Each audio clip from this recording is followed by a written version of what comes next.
Hey everybody, I'm Todd and I hope you're having a great day. Today I'm going to take a look at a plug-in recreation of the classic dbx 160 compressor. It's the HoRNet H160. And when HoRNet asked me to look at this plug-in, I thought to myself, gee, do we need another dbx 160 plug-in? But when it comes to plugins, I'm always looking for sound, but I'm also looking for features and quality of life improvements. So we'll check it out compared to the UAD and Waves dbx 160s, as well as some dbx 560A hardware. Let's check it out. Now, before we get into the controls, let's listen to some audio and do some comparisons. I have 3 plugins and analog hardware. I've got the HoRNet H160, the Universal Audio dbx 160, the Waves dbx 160, and then the actual dbx 560A hardware. I've got them all set up for about 10 dB of gain reduction. And you'll see I also have a LUFS meter here because I've tried to balance the loudness fairly close, even though you notice the levels are not necessarily the same. Let's go ahead and check them out. I'm going to cycle through them one after the other, and then I'll go back and forth between the analog and each plugin.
Now for bass, we'll leave the compression at 10:1. We're going to go a little past 10 dB of gain reduction, but again, I'll go through the sequence.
Now for acoustic guitar, again, we'll go with a 10-to-1 ratio. I've got it set up to give us about 7 or 8 dB of gain reduction here. Once again, keep an eye on the output level versus the perceived loudness. I've tried to set them all up to be as close in that perceived loudness as possible.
And now for vocals, again, same settings, 10-to-1 compression here, about 10 dB of gain reduction, trying to keep the loudness or perceived loudness as equal as possible. Right now it's all falling apart. Right now you don't know where to start. Right now the walls are caving in. Right now you don't know where to begin. Right now you're searching high and low. And right now you don't know where to go. Right now you hear the thunder roar. Right now it feels like you lost the war. Right now it's all falling apart.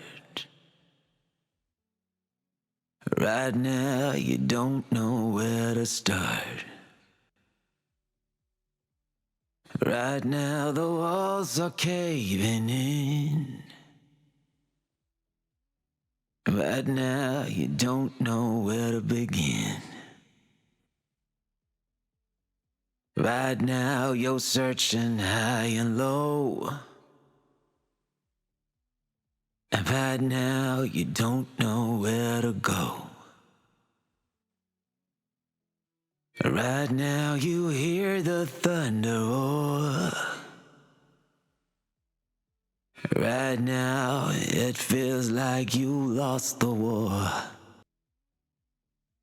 Right now it's all falling apart.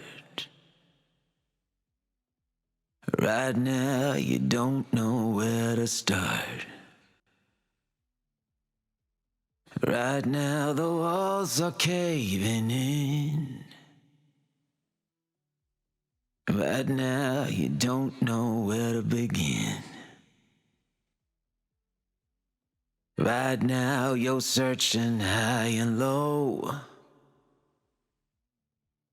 And right now you don't know where to go.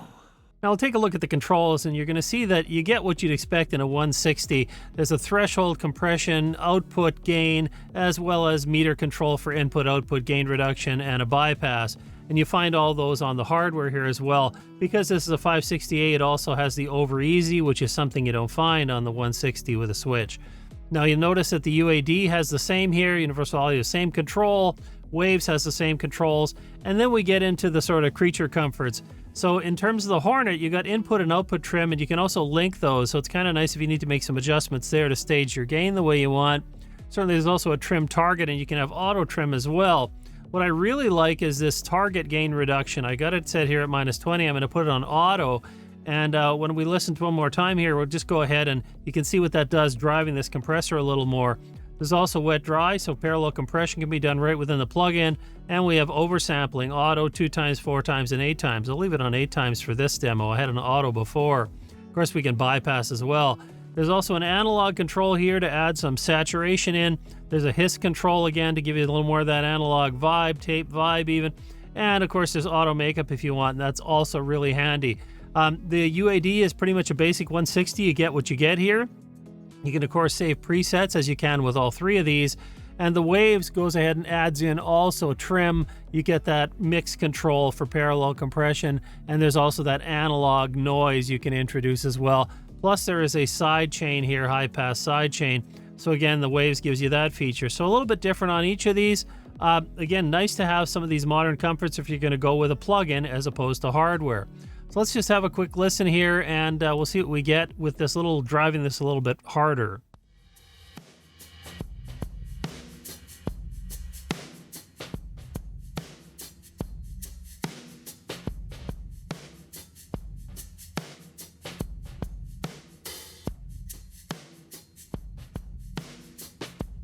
Notice this window is also sizable, which is something I really like to see in a plugin nowadays.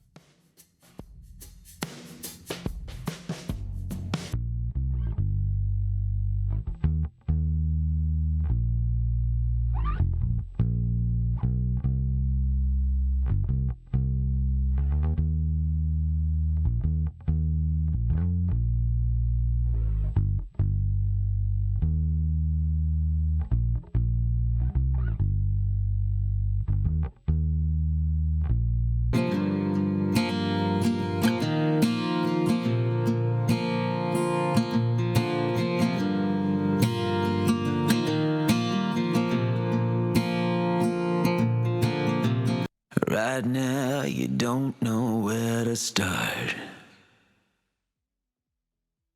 Right now, the walls are caving in. Right now, you don't know where to begin.